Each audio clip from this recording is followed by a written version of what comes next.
Good afternoon, everyone. Thank you for joining us today. On behalf of the National Bank of Fujairah, I am pleased to welcome all of you. I am Gavin Quass, and I will be hosting today's webinar. Today's topic is why businesses need sounding boards. As we know, business owners will always have their set of opportunities and challenges while managing their business. And it has been witnessed that no matter what the size of the company or the level is, we prefer to consult and discuss the next steps with like-minded people before making bigger decisions. Sounding boards or mentorship has played a big role in businesses persistently towards growth, be it cash flow, inventory management, industry insights, expansion plans, new business ideas, or other facets of a business. Mentors guide business owners or key decision makers into the right direction, helping them reach desired heights. Research has proved that entrepreneurs backed by mentors have been reported to grow faster with passing time. In today's webinar, we will focus on the importance of having a mentor to guide and support in driving business growth. This webinar is part of a knowledge sharing effort by the National Bank of Fujairah, where our aim is to increase awareness of common trends, challenges, and opportunities to help SMEs with resources not only to operate, but grow and develop even further in today's transforming environment.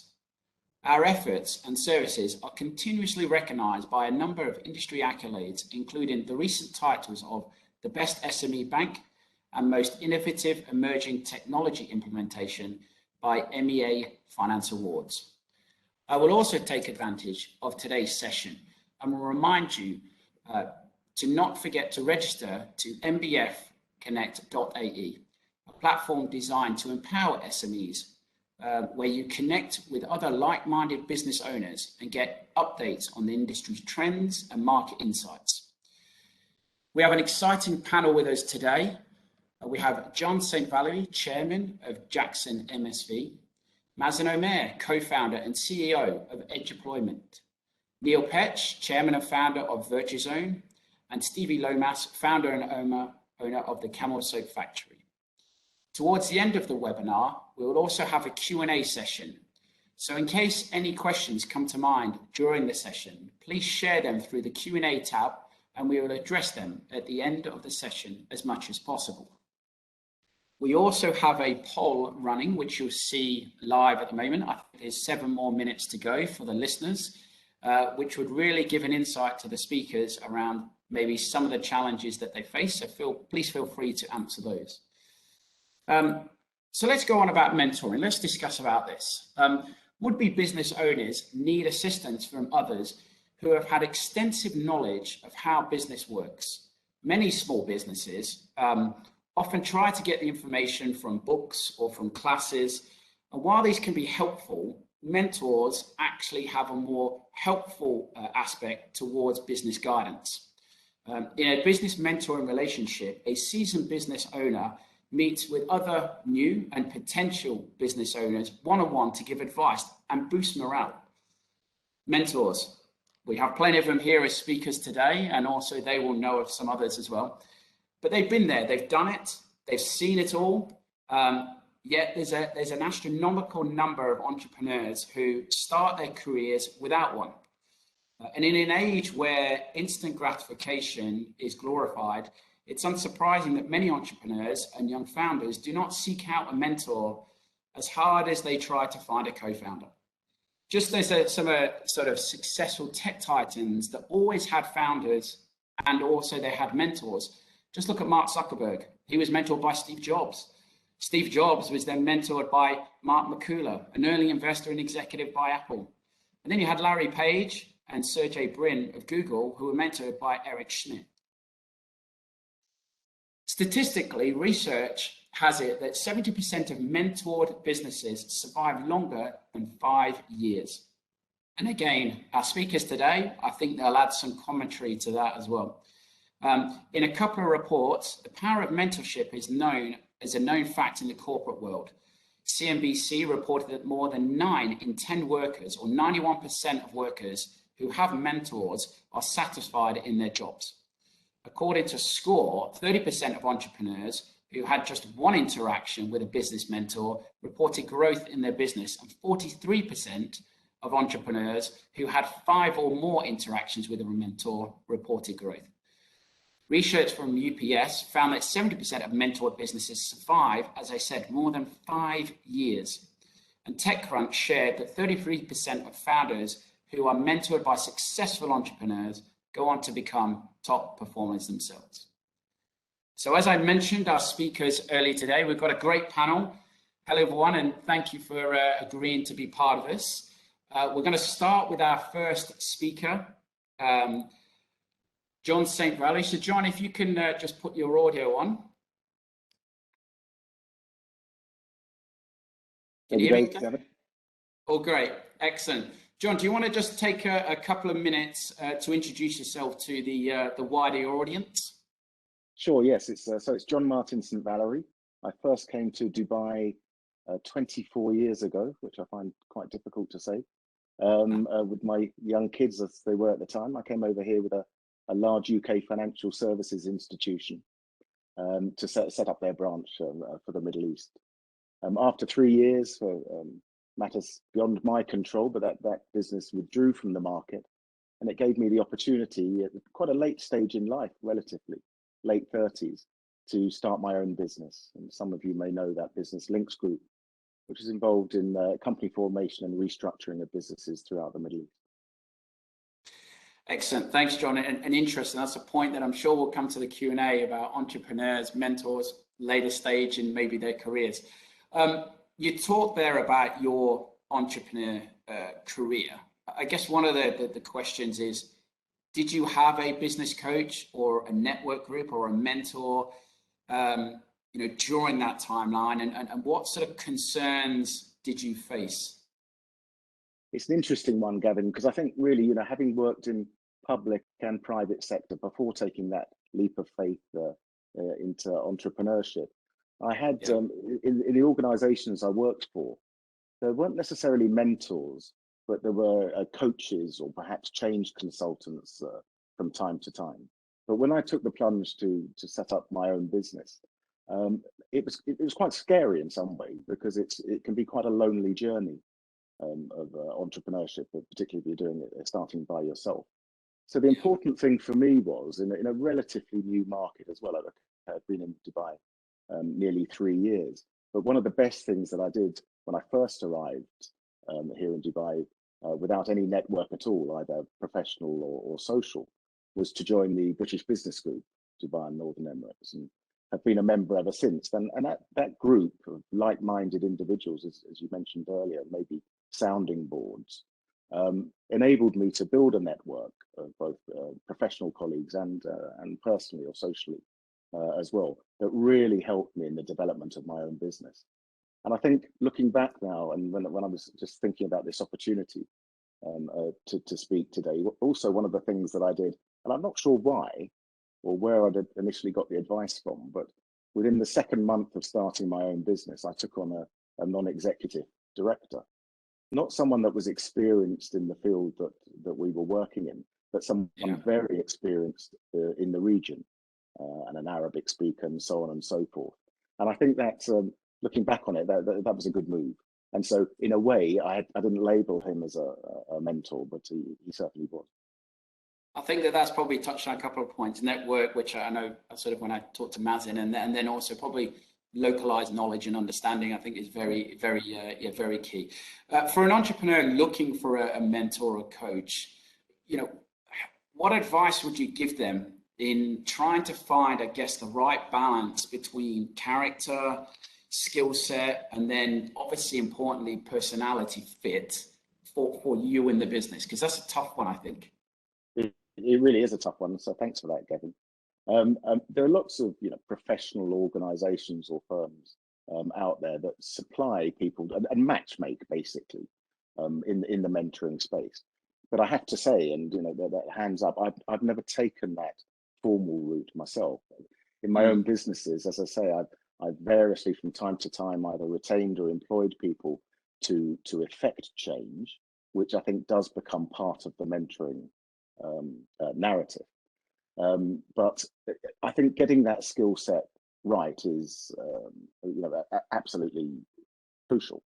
And I think, but sometimes, the temptation is to, again, say like minds and sort of bring someone into your organization or personally to coach yourself and think, well, like minds will get on with each other, but you don't want to get into a sort of nodding dog situation, because Correct. I think we all need to be challenged at times. Yes. And sometimes given advice that we don't necessarily want to Yes. hear, but to steer us in the right direction. So I think I Yeah. found that with my own, again, over the years, various partners that I've worked with in business, it tends to be a yin and yang. So, one has a particular skill set and one has another, and that's a good way to balance things, I think. Yeah. Yeah, sometimes they also call it good cop, bad cop to a certain extent. Do you, I guess our entrepreneurs, are they the only ones that you think need, mentors or coach, or do you even think in sort of slightly bigger organizations? So I'm thinking from a entrepreneur business now to maybe a medium-sized business, not a corporation, medium. Do you think they also require this as well, or do you find that that's slightly different? And I ask you because your business went from start to more of a medium-sized entity. Yeah, and I think that's absolutely right. No, it's not just for entrepreneurs at all. It is for large organisations. And it's amusing that you say good cop, bad cop just then, because I started my working life in the Met Police in London. I hope I was one of the good ones.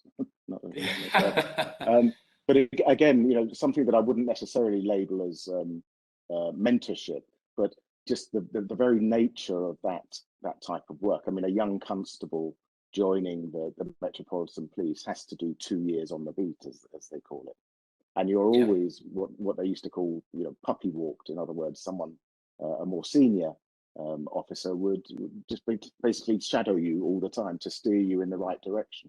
So that's almost sort of enforced mentorship in a way. But yes, no, back to your point of as we did develop the Links Group business. I mean, again, it was good that we started with that governance focus of having an independent on the board anyway.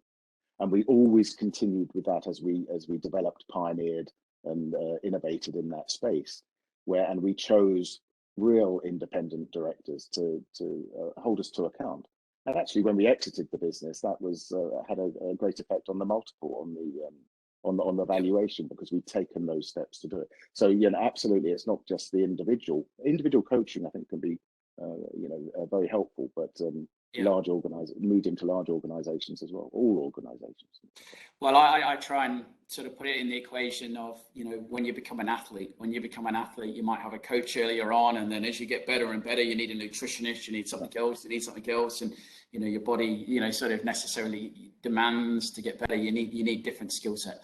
I think finally, before we go to our next speaker, what as somebody then that's gone from the experience you've had of maybe having that non-exec director, you've exited a company, and obviously, with Jackson MSV, what benefits do you think you have learned from then being on the other side, which is as being a mentor for other businesses?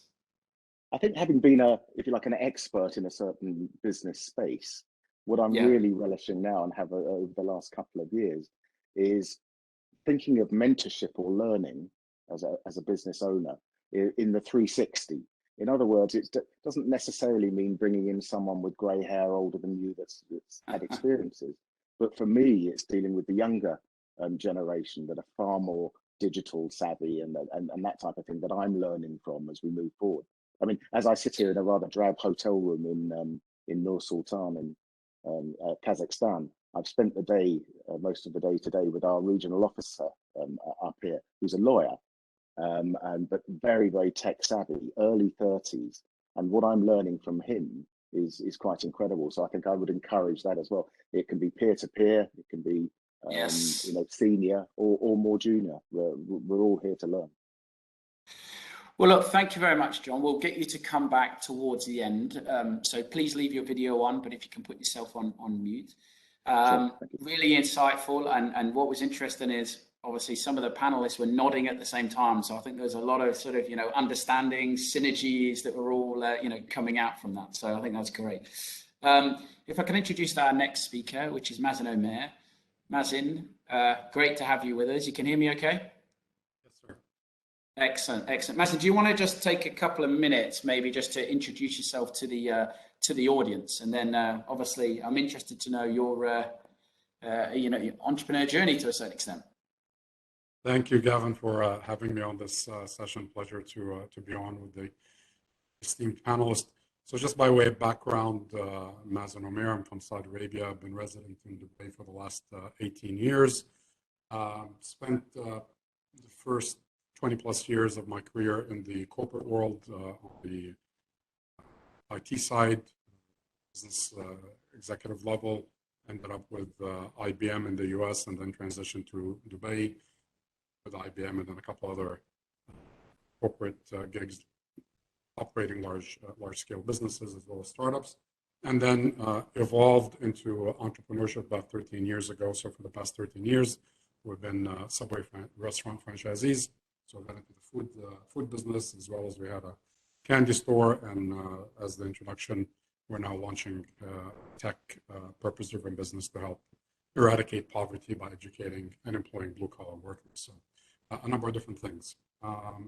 So with that, as well, I'm also been part of the Entrepreneurs Organization, which is a global association, effectively, of entrepreneurs. And it's a support organization. I've been on the board for the last 4 or 5 years and the current president of the UAE chapter. Can you hear me okay? Interesting.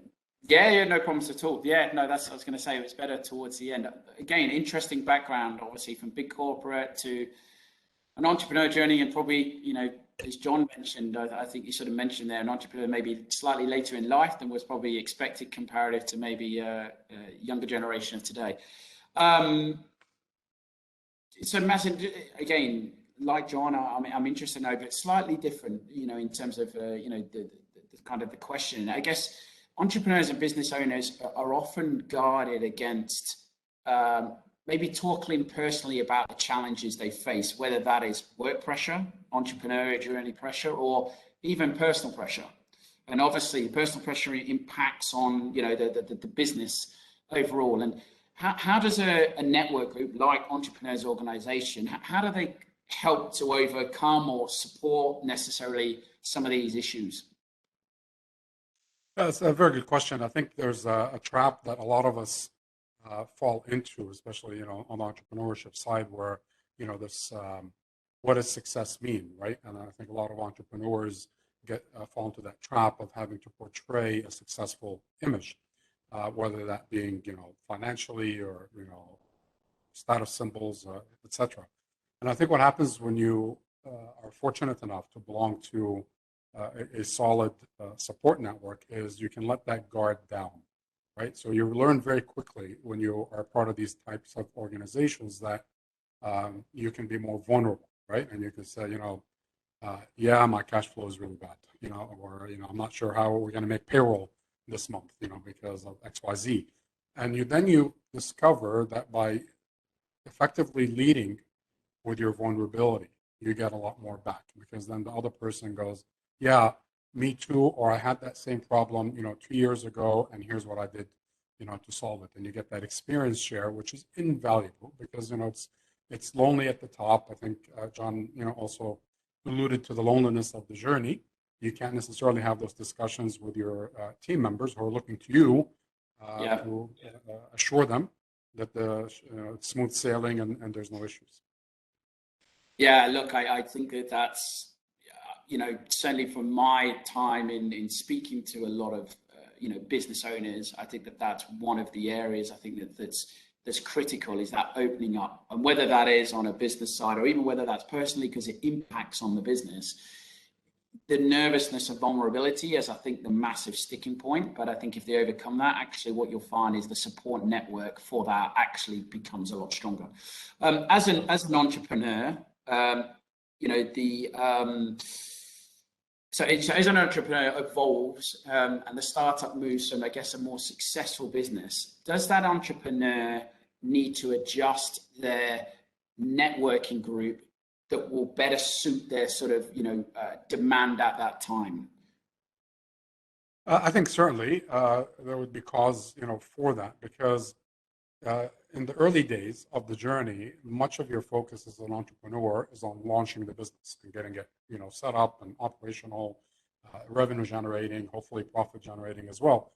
And so a lot of what you might need at that phase is kind of more support on business technical matters, versus others.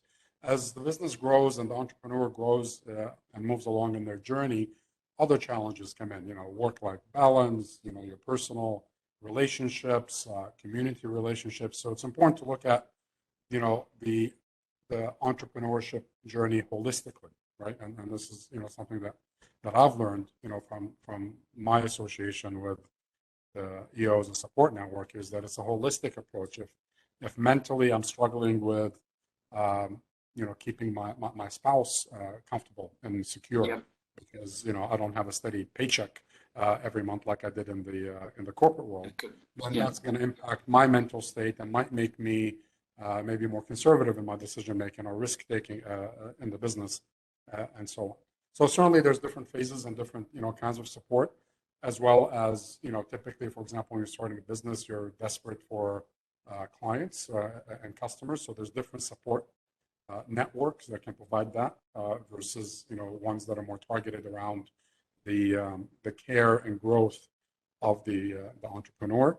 And when you reach more scaling, stable levels, you probably want to be in a network that has a cohort of fellow entrepreneurs that maybe have already achieved those milestones ahead of you, and you can learn from their experiences.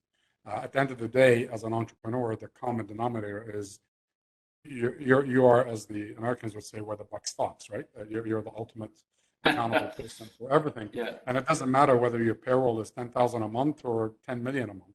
The worry is the same. The concern is the same.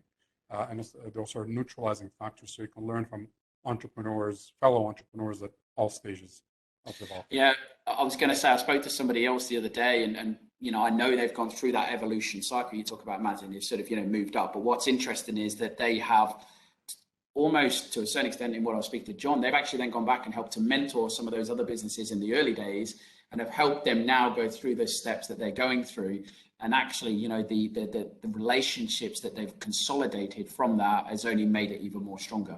Why do you then think that some entrepreneurs, based on what we discussed, flourish in a network versus others that, I hate to say this, but kind of flounder a little bit? I think it's from firsthand experience. Again, as I mentioned, being part of you for a number of years, it's comes down in my thinking to that entrepreneur's willingness to be vulnerable and engage. Right? I mean, if a lot of times it can be extremely intimidating when you come into a lot of these various types of networks, because you look at the surface and you see that, oh, all these people are successful. They're all driving X cars or vacationing in the Alps, etc. And you're sitting there going, I can't do that. You start developing an imposter syndrome, or you go, maybe I'm not really as successful or as much of an entrepreneur as they are. Look how many employees they have, offices, etc., etc. And so that leads to a lot of kind of potential insecurities, which causes them to shutter down, clam up, and not be as open. So I think being able to be, as I said, I mean, it's probably my favorite word for the day, being vulnerable and not being afraid of sharing that vulnerability is probably, in my mind, the biggest obstacle. Of course, secondary to it is that if it happens to be the wrong group that they plugged into, right? So if you're looking for learning and growth opportunities and you plug into a support group that's all about kind of exchanging business cards and making deals, then you've got a mismatch on your requirements versus what the group provides. And that's probably the second reason, I think. I was going to say, and I think that question, which I was going to ask you next, actually, you've covered in both the questions, which is, how does somebody define what's best? And I think you've mentioned it there. You've got to find out where you are in a cycle, what you're looking for. Just lastly, you sort of mentioned about it beforehand, and I know you sort of touched on it, but how does Entrepreneurs Organization sort of help entrepreneurs? Do you want to just give a quick minute recap? Sure. and before we go to the next speaker?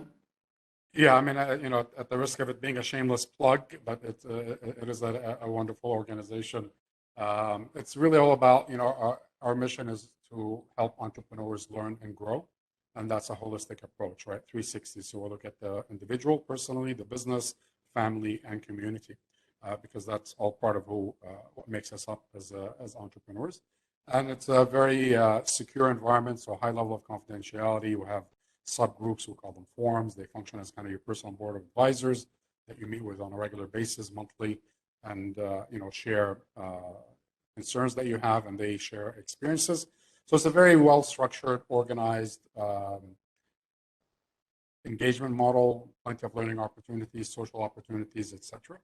And it's all about helping us all grow as well as connect and network across the globe, because it's 14,000 plus members globally, as well as we mentorship. I know John spoke about that, and we also run our own mentorship program, both within the chapter as well as facilitating external mentors. Because I just wanted to comment on the mentorship as well. From my personal experience, frequently it's not one mentor. I think a lot of us assume that you have to have a mentor, but most of my successful fellow entrepreneurs have multiple mentors. So they might have a mentor on life, they have a mentor on sales, their fitness, a variety of topics, and as you move forward.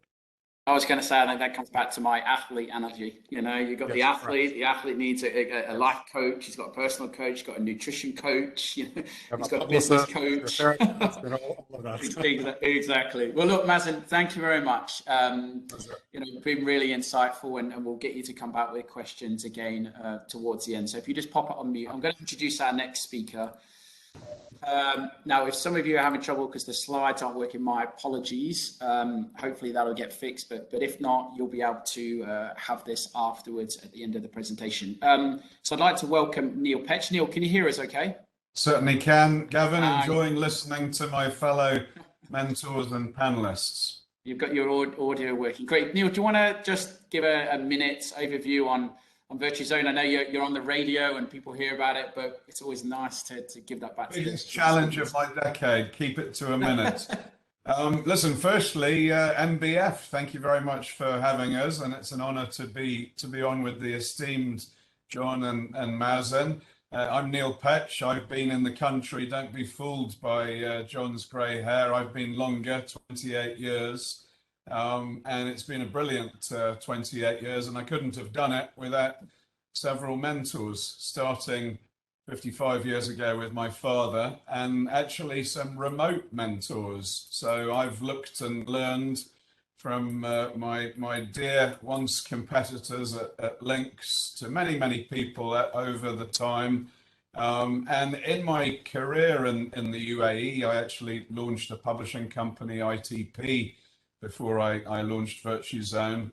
I've made a lot of mistakes, and one of the things about mentorship is being open, being prepared to talk about your weaknesses, and when you are looking for a teammate, don't look for someone that you like, because invariably you might be looking for someone with similar skills to you, but look for someone that complements you, that has differing but complementary strengths. So I come quite highly qualified because I've made a lot of mistakes, and hopefully those people that I might be helping mentor don't need to repeat them.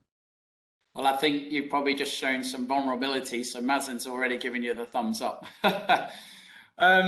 So Neil, one of the things that I was chatting to Mazen there about, and you mentioned with John, and I know you're pretty good at this, which is probably why I led to some of the questions. Setting me up for a fall, Gavin. Yeah, maybe. But why do you think, and it all links, I guess, out the, towards the mentorship side and the coaching side. But why do you think, networking is important to an entrepreneur, and what, I guess, does it bring from them in the form of then finding a business coach or a mentor for your business? Well, okay, let's take Virtue Zone as an example. We've got probably the biggest quarter of our life ahead of us, and it's a highly competitive market. Anyone that's driven in their cars probably fed up to the back teeth of company formation ads at the moment. So how do we find that edge? You look for things, and without spending huge amounts of money, because we're all trying to keep our costs down and our revenues high, where you look for what you have control of. And one of those things, of course, is your own network. but how do you reach out to them? How do you make the time to do it? And when you do it, how do you do it effectively? I've been on sales teams in the past at events where we've all turned up at 8 in the morning, ready for a 9 o'clock start, but we stand around in the corner all next to each other because that's where we're confident. So you've got to be prepared, Gavin, to disrupt, to go, listen, if you don't ask, you don't get. And there is, as John was saying earlier, there's so much that we can both pass on. You pay it forward, it comes back to you. And learn. And, at Virtue Zone, we have a stream of interns here, and the Brits amongst you might know Ross Kemp, used to be in EastEnders, and he just appeared on YouTube a few days ago shouting the praises of Virtue Zone. Why did he do that? Because the intern that was working for us in marketing, his dad knew Ross Kemp. So a little bit of celebrity endorsement never hurt. Well, I was going to say, there we go, teaching them while they're young. So that's a good story. Why? Any non-Brits have, of course, got absolutely no idea who Ross Kemp is. So sorry for that one. What do you think are, and you sort of touched on it there, from an entrepreneur's perspective, when they go to some of these, network groups, what do you think some of the challenges are? You kind of mentioned they sit in a corner. Is that more to do with they're uncomfortable, don't know what to say? And do you find that the more you do it, the better you get at it? Yeah, let's talk about Chairman John's organisation, the British Business Group. Brilliant resource, but you get out of it what you put into it.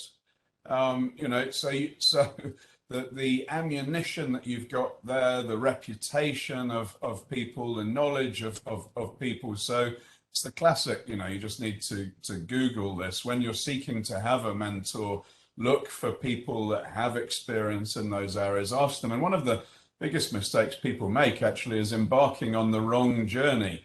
It's very, very easy to do that here. And, if you're setting up your business, we're like Heinz here. I think we have 57 free zones, for example. So you want to make sure you're setting off on the right way. So ask at the beginning, and also do it with confidence. So when you go up to someone, they might be, a peer of the realm in something, but you're an expert in what you do. So have that confidence, and hopefully, as we panelists are exhibiting here, we want to help as well. We want to give back. And generally, if we asked everyone in the room now, put your hands up if you like to be helped. A few people will be like, yeah, I do. A few people will be like, oh, I'm a bit embarrassed. If I say, which of you would like to help people, I think everyone would put their hands up.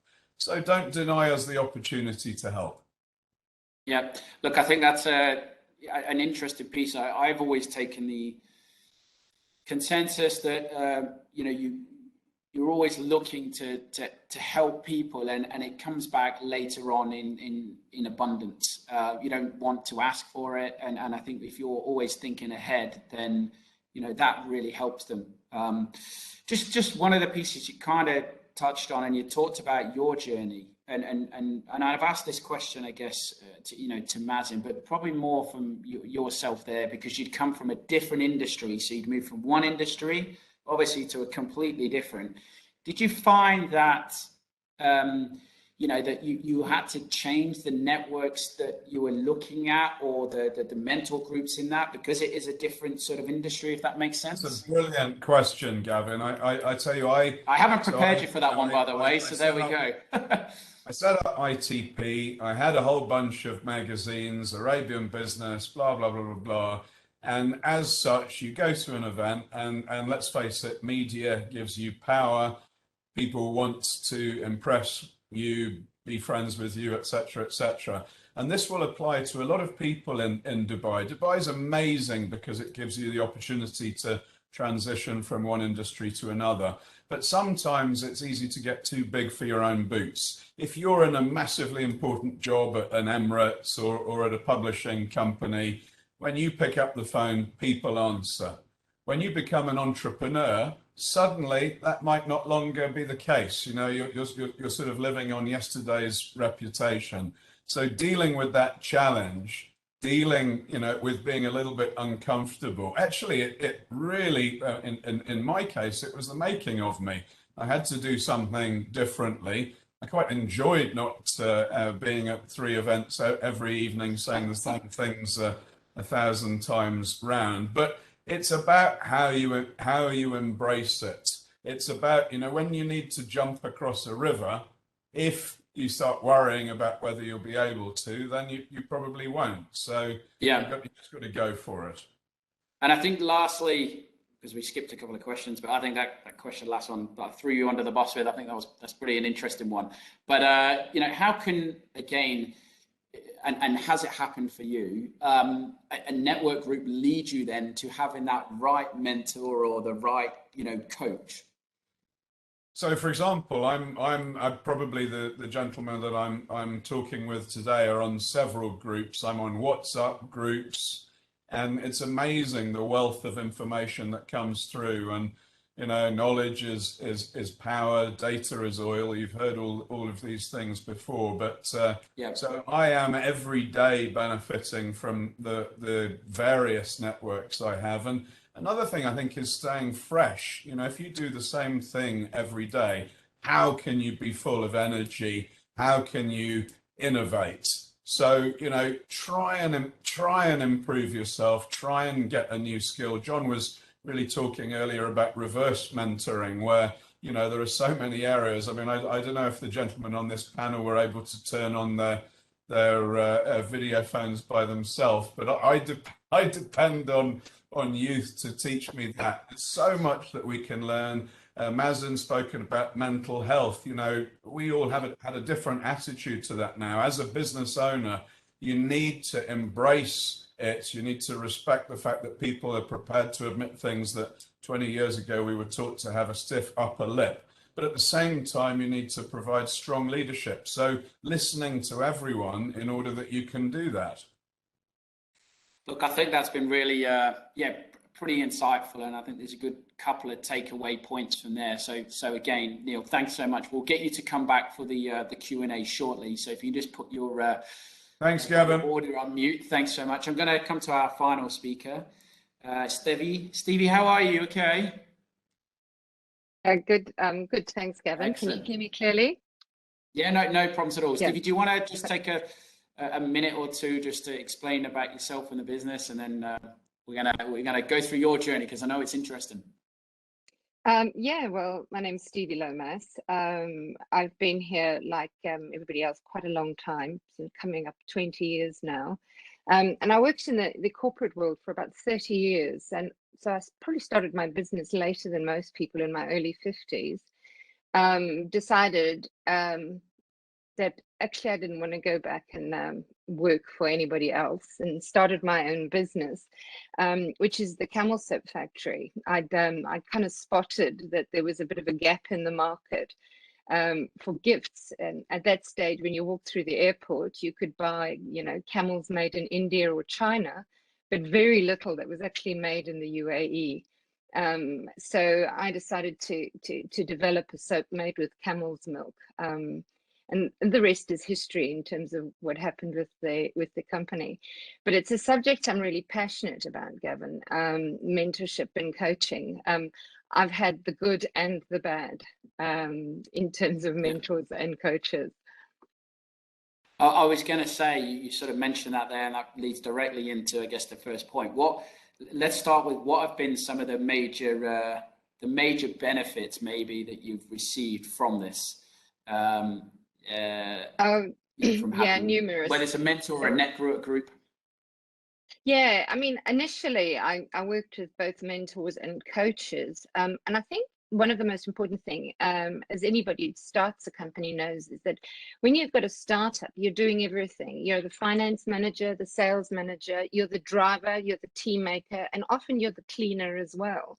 And it's really difficult to focus on the business. And what I found that having a mentor and a coach helped me do was allowed me to focus on my business rather than working in the business. So that was the first primary reason. I mean, even when I started the company, I mean, I actually Googled best soap maker in the world and a name kept popping up. So I contacted her and discovered that actually she did business mentorship. That's what she does. You know, she's an expert on soap making. She lives in France. And I paid her. I paid her every month to be my mentor. And she was brilliant. So when I got my first factory up and running, I learned from her instead of learning the hard way. So she did my factory floor layout for me, which saved me a fortune later on when I needed to get a GMP certificate, because she'd already laid it out with that in mind because of her experience. It allowed me, I mean, other real benefits is making mistakes, as Neil said, you know, you kind of got to make mistakes in life to learn from them. But having a mentor and coach can help you avoid the worst of them.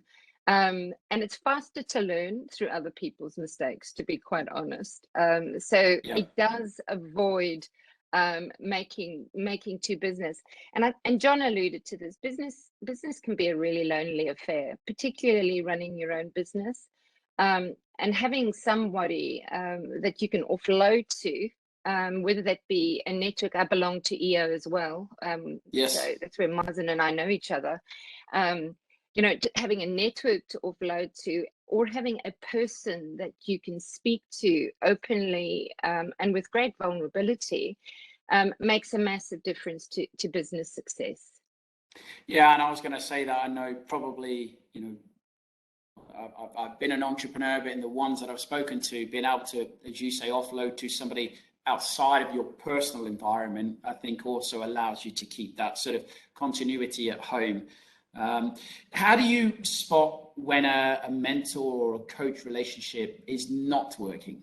And then what would you do in that situation? Because I think that leads to you know, and John's smiling and that. So I think that's a critical piece, because there's no point dragging it on.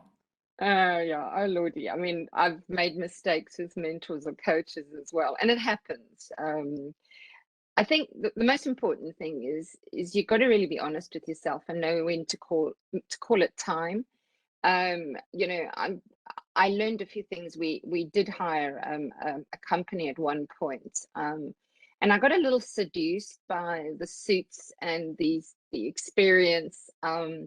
I was a little embarrassed to query the contract. Didn't check that there was a decent break point in there. And they promised an awful lot. And within months, I knew that this was a dreadful mistake. So the one thing I would counsel people to do is read the contract. Do not be embarrassed about asking for changes in a contract. In particular, have breakpoints with that are without penalty. You know, with this one experience I had, it all started really well. I mean, we put together a strategy and a plan, and then it just became really obvious to me that he'd run out of ideas. And then I realized that his background was not small business. And I suspect the strategy element was stuff that he'd actually learned in his previous business. And it was actually only when a member of staff said to me, you know, Steve, he seems to be learning more from you than you're from him, that I realized he was actually demoralizing staff as well. You know, they were looking and thinking, why are we paying this person so much money? If I'd researched background a little bit better, looked at what courses that they'd done, looked at the businesses they'd run, how many companies they've worked with, taken references, I probably could have saved myself an awful lot of time and money. It was a pretty costly error. On the other hand, I've had a mentor, and it was via our EO mentor program. And I would say it was a failure, but not because of the mentor, but because of me. And I think one of the things that's really, really important, and you do go into it in one of your questions, that what, you know, is what do you need to commit to? But you've got to have a goal, and you've got to know where you're going and what you want the mentor to work with you on. Having it open-ended and saying, mentor me, doesn't work. You've really got to know where you need the help and focus on that. I was going to say, I mean, I used to be a good distance runner when I was younger, and I remember transitioning from one coach, you know, to another. This is when I was in Australia, And I personally did that because I just felt that at that time I'd gone as far as I could with that particular coach, and I needed to take that next step up, and that particular coach was actually coaching a higher level performing athletes, and the reason for moving, and I had a specific target for that. So I think I can understand where you're coming from with that point, just more from a business perspective. What do you think makes a good coach or mentor then? What type of characteristics? John, I'm sure you'll smile away. Well, for me, the successful coaches I've had have actually been trained. They've taken the time and trouble to put themselves through coaching or mentoring courses, which means that they're a little bit more focused in terms of working on the business. I find experience really helps. And, as John said, whether it's a young person who's got more experience on the internet or on social media, it doesn't matter. Experience really counts. And I've also found it useful when mentors or coaches have had a system or a structure that they've worked with. For example, I worked with a coach who used Vern Harnish's scaling up methodology, which, whilst it can be a little complicated, is actually really useful in terms of just sorting out ideas and strategies when you're a sort of startup or growing business. I think just to the last couple of questions, and then we'll get to the summary and the Q&A. The one there, Stevie, is what are some of the crucial elements, and you mentioned this, but an entrepreneur needs to commit to if you're going to have a coach to make it work? You sort of mentioned there, an idea as opposed to fluffy, I guess you could call it. Yeah. So is there specific points? Is not having a clear goal. You've got to know what you're trying to achieve, and you need to know where you need help. And I think where I've had great success is where I've had a clearly defined role and a clearly defined goal. So my first mentor, it was I wanted her to help me with business planning and business setup. It was really clear. The next coach that I had, I needed to scale. And he had good experience in that, and our goals were achieving the same thing. Where I've had problems is where there's not been a clear goal, and I think you need to be willing to commit time and willing to commit to change. I can't remember, somebody talked, I think John, again, you talked about having your ideas challenged. You've got to be willing to listen and willing to hear somebody tell you something that might not be palatable. And you've got to be prepared to accept that perhaps there are things that you could do a little differently. So it's kind of removing the ego out of running a company. I was gonna mention, does the ego get in the way sometimes, and therefore that sort of vulnerability is part of it. So I think you've sort of hit the nail on the head with that point. Just lastly, before we go to the summary, why do you think, just in one or two words, why business entrepreneurs don't prioritize this type of investment? Because it is an investment, really. Yeah, it is. I think a lot of people are put off by the cost. And one of my first coaches, I really ummed and ahed. We couldn't really afford it, and his first bit of advice was actually for me to go out and spend more money and get ourselves a driver. He did a cost analysis and looked at the time that our salesman was spending in the car. And anyway, swallowed everything, worked out how we were going to fund it, got it, and we doubled our sales. So he paid for himself, he paid for the extras. So the costing gets in the way. But if you're willing to listen and change things, it will pay for itself. And I think the other thing is time. You do have to be prepared to commit the time on a regular basis for successful coaching and mentoring. Look, Stevie, thanks very much. I'll get everybody to, Neil, if you can put your webcam on, but just if you can be on mute, I'm just going to go through the summary and also come back to the poll answers, because it just comes back to some of the questions. So Stevie, thanks very much. Look, I think in summary, when we're looking at business networking, I think what it does is or it gives people and businesses, it gives them the ability to collaborate with other experts that will help them to grow their business or improve their professional lives. A network, group provides them with sort of rounded support. We've sort of mentioned that in this context here. 360 was mentioned, and therefore they can have a far greater reach for their business to find the right people. And finally, while members probably won't get away their next sort of great idea, they can certainly help you to be able to hone your ideas, execute them in a more responsible sort of way, with hopefully greater results. Mentoring, we've mentioned on it here. In hard times, having a mentor will obviously help you to keep your head high. Somebody mentioned, or has mentioned lots of time, it's lonely. Often entrepreneurs may have to deal with depression because they haven't met their goals or their expectations. And obviously, that form obviously can be quite hard to deal with.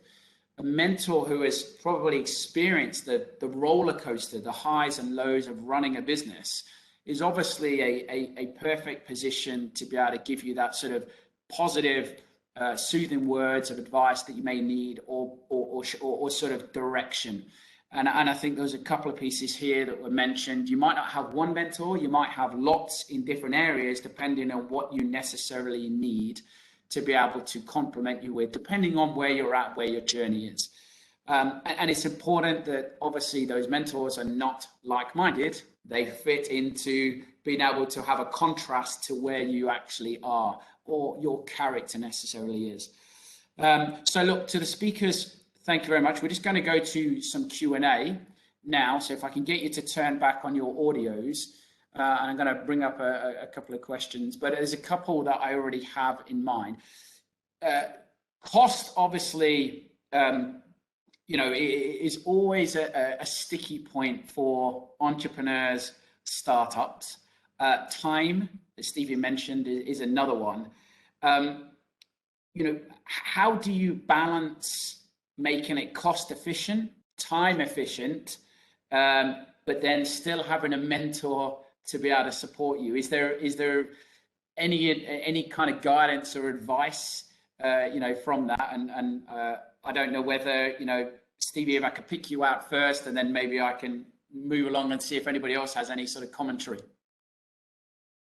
Yeah, I mean, I think, in terms of time, you can really maximize use of time by just simply doing a little bit of planning.